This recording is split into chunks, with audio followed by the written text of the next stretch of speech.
प्रिय सज्जनों एवं देवियों, आप सुन रहे हैं सदगुरु कबीर साहब का अमृतवाणी। अध्याय 21 मन को अंग। इस प्रसंग में मन का स्वरूप तथा उसे वश में करने के उपाय बताए गए। सदगुरु कबीर साहब कहते हैं, कबीर मन तो एक है, भावे तहाँ लगाओ, भावे गुरु की भक्ति करो, भावे विषय कमाओ। गुरु कबीर साहब कहते हैं कि मन तो एक है, जहाँ इच्छा लगे वहाँ लगाओ। मन को लगाने में आप स्वतंत्र हैं। मनन करने की शक्ति होने के कारण मनुष्य कहलाता है। मनुष्य में विशेष शक्ति है मनन करने की शक्ति, चिंतन करने की शक्ति, विवेक शक्ति। इसीलिए इस संसार में मनुष्य को श्रेष्ठ प्राणी के रूप में गिना जाता है और इस धरती का सिरमौर प्राणी मनुष्य ही है। साहब कहते हैं कि मनुष्य के पास एक मन है। इस मन से चाहे तो वह भक्ति करके अपने जीवन का उद्धार कर सकता है, चाहे संसार के विषय विकार की कमाई करके संसार के आवागमन में पड़ा रहता है। ये उनकी अपनी स्वतंत्रता है। इसीलिए सदगुरु कबीर साहब कहते हैं कि इस मन को समझ करके आप स्वतंत्र हैं। इसे आप कल्याण करने में लगाएं या विषय विकारों को कमाई करने में लगाएं, क्योंकि मन ही आवागमन का कारण है।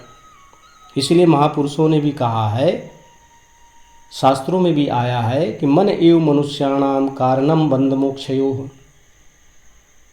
बंधन और मोक्ष का कारण एक मनुष्य का मन है। इस मन को सत्संग भक्ति लगा करके सारे मन के विकार को समाप्त कर सकता है और अपने जीवन का उद्धार कर सकता है। और अगर सावधान नहीं रहा तो यही मन संसार के विषय प्रपंच में लगकर जीव को जन्म मरण के भवचक्र में डाल देता है। कबीर यह मन लालची, समझे नहीं गंवार, भजन करन को आलसी, खाने को तैयार। सदगुरु कबीर साहब कहते हैं कि यह मन बड़ा लालची है और मूर्ख भी है। सत्य को समझता नहीं है। भजन करने में हर एक प्रकार से आलस्य प्रकट करता है और तीनों समय खाने के लिए हमेशा तत्पर रहता है। मनुष्य जीवन प्राप्त करने का जो सुनहरा अवसर मिला है, लेकिन अज्ञानी मनुष्य इस मनुष्य जीवन के महत्व को ना समझ करके खाली पेट के धंधे में ही लगा रहता है। और ये मन इसी पेट के धंधे में लगाए रखता है जीव को। साहब इसलिए कहते हैं कि हे संतों, हे सज्जनों, हे देवियों, यह मन बड़ा लालची है और मूर्ख भी है, धूर्त भी है, क्योंकि ये सत्य को नहीं समझना चाहता है। संत महापुरुष सत्य को स्पष्ट करते हैं, सत्संग के माध्यम से संसार के लोगों को जगाते हैं, लेकिन यह मन सत्य को जल्दी स्वीकार नहीं करता है। भजन करने में आलस करता है। जब कि इस मनुष्य शरीर से भजन सत्संग करके अपने जीवन का उत्थान करना चाहिए, लेकिन यह हर एक प्रकार से बहाना बनाकर मन विषयों में ही लगाए रहता है। साहब कहते हैं खाने को तैयार रहता है, भजन करने में आलस्य करता है और खाने में तैयार रहता है। अनेक प्रकार के पकवान बना करके खाता है, अनेक प्रकार के जो है विषयों का रस लेता है, लेकिन इसे अगर भजन करने के लिए कहो तो मन में बड़ी आलस्यता प्रकट करता है। इसीलिए तो जीव का कल्याण होता नहीं। अब ये मन नहीं चाहता कि ये जीव का कल्याण हो। कबीर मन ही गयंद है, अंकुश दय दय राखू, विष की बेली परिहरो, अमृत का फल चाखू। सदगुरु कबीर साहब कहते हैं कि मन मस्ताना हाथी के समान है, इसे ज्ञान अंकुश दे देकर स्ववश रखो और विषय विषलता को त्याग कर स्वरूप ज्ञान अमृत का शांति फल चखो। सदगुरु कबीर साहब कहते हैं, वश में करने का उपाय बताते हैं कि मन को कैसे वश में हम कर सकते हैं, क्योंकि यह मतवाला हाथी के समान विषयों में हमेशा उन्मस्त रहता है, लेकिन इसे अगर अंकुश रखना है, इसको अपने स्ववश में रखना है, तो ज्ञान अंकुश दे देकर इसको स्ववश रखो और समझाओ कि हे मन, संसार के विषय प्रपंच में केवल दुख के सिवा और कुछ नहीं। इसलिए इन विषयों में न ललक करके अपने आत्म कल्याण, अपने आत्म स्वरूप में लग। संसार के विषय प्रपंच तो क्षणिक सुख देने वाला है, इसे त्याग कर स्वरूप ज्ञान अमृत का शांति फल प्राप्त करो। कबीर बैरी सबल है, एक जीव रिपु पाँच, अपने अपने स्वाद को बहुत नचावे नाच। एक जीव के पीछे 5 ज्ञान इंद्रियां रूपी प्रबल वैरी लगे हैं। ये अपने अपने स्वाद के लिए जीव को बहुत नाच नचाते हैं। जीव के पीछे ये 5 विषय का प्रपंच लगा हुआ है। जीव का दुश्मन कौन है, जीव का बैरी कौन है? ये 5 विषय ही तो है। और इन विषयों को 5 ज्ञान इंद्रियों के माध्यम से ग्रहण करते हैं, लेकिन ये इंद्रियां हमेशा विषयों को ही ग्रहण करने में लगा रहता है, विषयों का ही आनंद लेने में लगा रहता है। सदगुरु कबीर साहब कहते हैं, इसी कारण से ये जीव इन इंद्रियों के कारण ही तो दुखी रहता है। अब ये इंद्रियां शब्द रूप रस गंध स्पर्श अपने अपने स्वाद के लिए जीव को बहुत नाच नचाते हैं, बहुत परेशान करते हैं। इसीलिए जीव संसार में आकर दुखी रहता है। इन प्रपंच विषयों के दुख को नहीं समझ पाता और इसी में रात दिन उलझा लगा रहता है, उलझ उलझ कर मरता है। मन के मते न चाले, मन के मते अनेक, जो मन पर असवार है, सो साधु कोई एक। मन के मत में ना चलो, मन के मनमानी कार्य में ना चलो, क्योंकि मन के अनेकों मत हैं। जो मन को सदैव अपने अधीन रखता है वह कोई बिरला साधु है। सदगुरु कबीर साहब कहते हैं, वह बिरला साधु है जो अपने मन को स्ववश रखता है। नहीं तो अधिकतर जो है मन के वशीभूत होकर संसार में दुख भोगता है। संसार के सारे लोग मन के अधीन होकर इस मन के माया जाल में फंसकर जीवन भर दुख और क्लेश सहता है। सदगुरु कबीर साहब कहते हैं कि मन के मत के अनुसार मत चलो, क्योंकि मन न जाने कहाँ बुराई में ले जाकर फंसा देता है। सदगुरु कबीर साहब कहते हैं कि इस मन को भक्ति सत्संग में लगाओ, तभी आप संसार के दुखों से बच सकते हैं। और मन के अनेक मत हैं, नाना मत संसार में, और ये मन के द्वारा ही फैलाया गया है। तो साहब कहते हैं, जो मन को सदैव अपने अधीन रखता है, जो मन को अपने स्ववश रखता है, वह कोई बिरला साधु है। इसीलिए साधु का लक्षण बताते हुए कहते हैं, वह बिरला साधु है जो मन को अपने अधीन में रखता है, मन के अनुसार नहीं चलता, मन बल्कि उनके अनुसार चलता है। मन पांचों के वश पड़ा, मन के वश नहीं 5, जित देखूं तित दौं लगे, जित भागू तित आँच। यह मन 5 इंद्रियों या 5 विषय के वश में पड़ा है।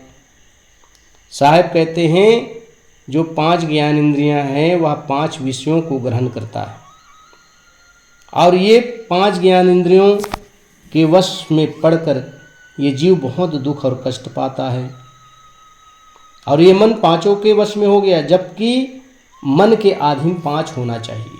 ये 5 इंद्रियां मन के अधीन होना चाहिए, लेकिन इन इंद्रियों के अधीन मन हो गया है।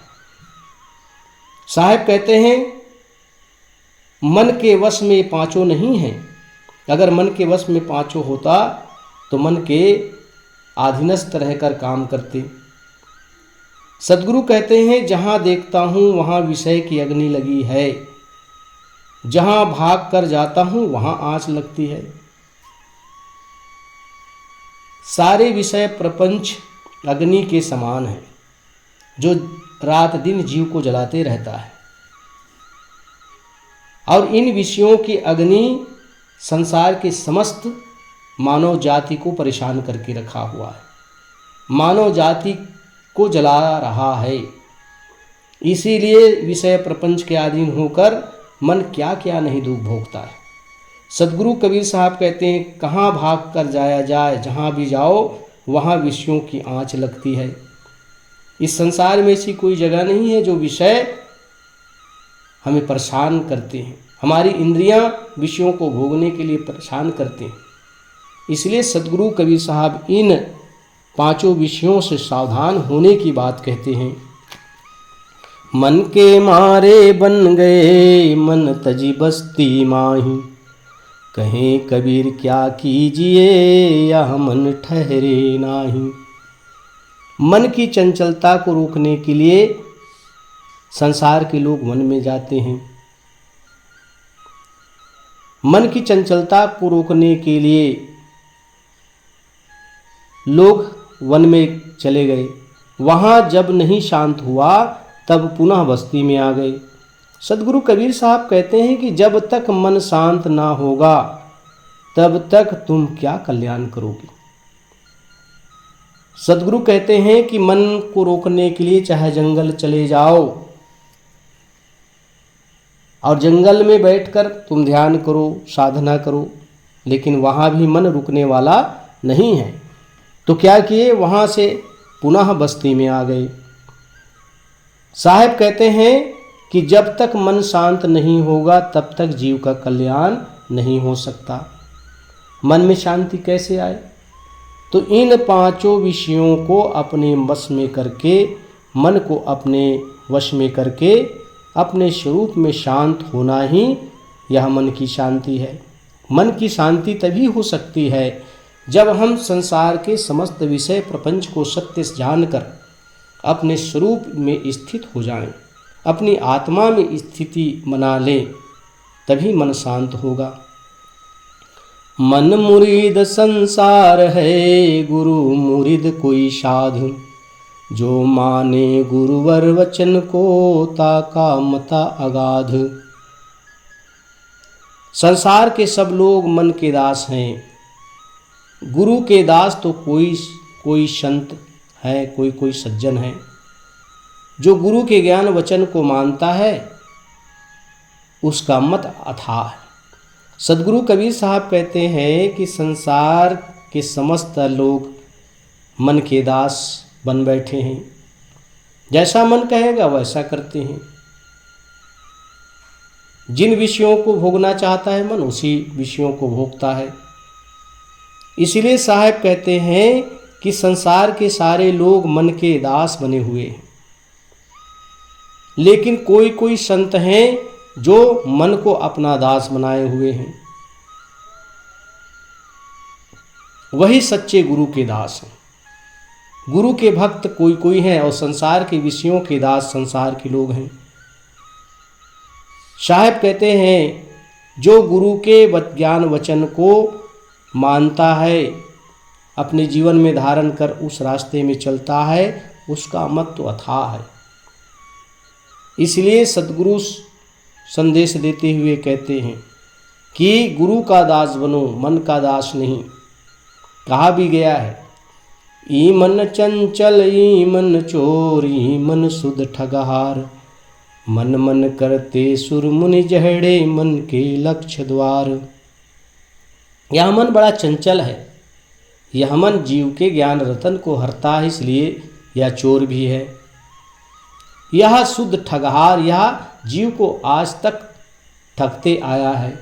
अनादिकाल से जीव को ठगते आए, आज भी जीव को ठग रहा है। और सभी सूर नर मुनि सब मन के अधीन हैं। इसलिए सदगुरु कबीर साहब कहते हैं, मन मुरीद संसार है, मन के अधीन मन के दास संसार के लोग हैं। गुरु मुरीद कोई साध, कोई कोई संत, कोई कोई साधु गुरु के दास हैं। बाकी सब तो मन के दास बने हुए हैं। जो गुरु के ज्ञान वचन को जीवन में धारण करके चलता है और अपने कल्याण करता है, उसका मत तो अथाह है। मन को मारूं पटक के टुक टुक होए जाए, विष की क्यारी बोए के लुनता क्यों पछिताए। सदगुरु कहते हैं, जी चाहता है कि मन को पटक पटक करके मारूं कि वह चकनाचूर हो जाए। विष की क्यारी बोकर अब उसे भोगने में क्यों पश्चाताप करता है। साहब कहते हैं कि यह मन इतना धूर्त है, इतना कपटी है और इतना अज्ञानी है, मूर्ख है कि इसे पटक पटक करके भी चकनाचूर कर दिया जाए तो भी यह समझता नहीं है। इसलिए साहब कहते हैं, जी चाहता है मन को पटक कर ऐसा मारो कि वह चकनाचूर हो जाए, क्योंकि यह विष की क्यारी बो करके भोगने में क्यों पश्चाताप करता है। क्योंकि विषयों के प्रपंच में उलझ गया, फंस गया, विषयों को भोग लिया, अब पश्चाताप करता है, क्योंकि पहले से ही इसने विषय की क्यारी बो दी। अब जब दुख और कष्ट मिलने लगा तब पश्चाताप करने लगा। इस प्रकार से सदगुरु कबीर साहब संसार के लोगों को समझाते हैं। मन ही को परमोधिये मन ही को उपदेश, जो यह मन को बसी करे शीस हो ये शबदेश। साहब कहते हैं कि मन को ही प्रबोध उपदेश करो। जो अपने मन को स्वश कर लेता है, मानो उसका शिष्य सारा संसार हो गया। साहब कहते हैं, मन को ही तो उपदेश दिया जाता है, मन को ही बोधा जाता है, मन को ही समझाया जाता है कि यह मन संसार के विषय प्रपंच में ना लग। तू इस संसार में आया है तो कल्याण करने के लिए आया है, भक्ति सत्संग करने के लिए आया है, जीवन का उत्थान करने के लिए आया है। संसार के सारे महापुरुष मन को ही उपदेश करते हैं। और जिसने अपने मन को स्वश कर लेता है या स्वश कर लिया, मानो उसका शिष्य पूरा संसार हो गया। जिसने अपने मन को वश में कर लिया, अपने अधीन कर लिया, वह संसार का दास नहीं होता है, विषयों का दास नहीं होता है, वह अपना मालिक स्वयं हो जाता है और पूरा संसार उसका शिष्य हो जाता है। इसलिए अपने मन को अपने अधीन रख करके साधना, सत्संग, भक्ति करनी चाहिए।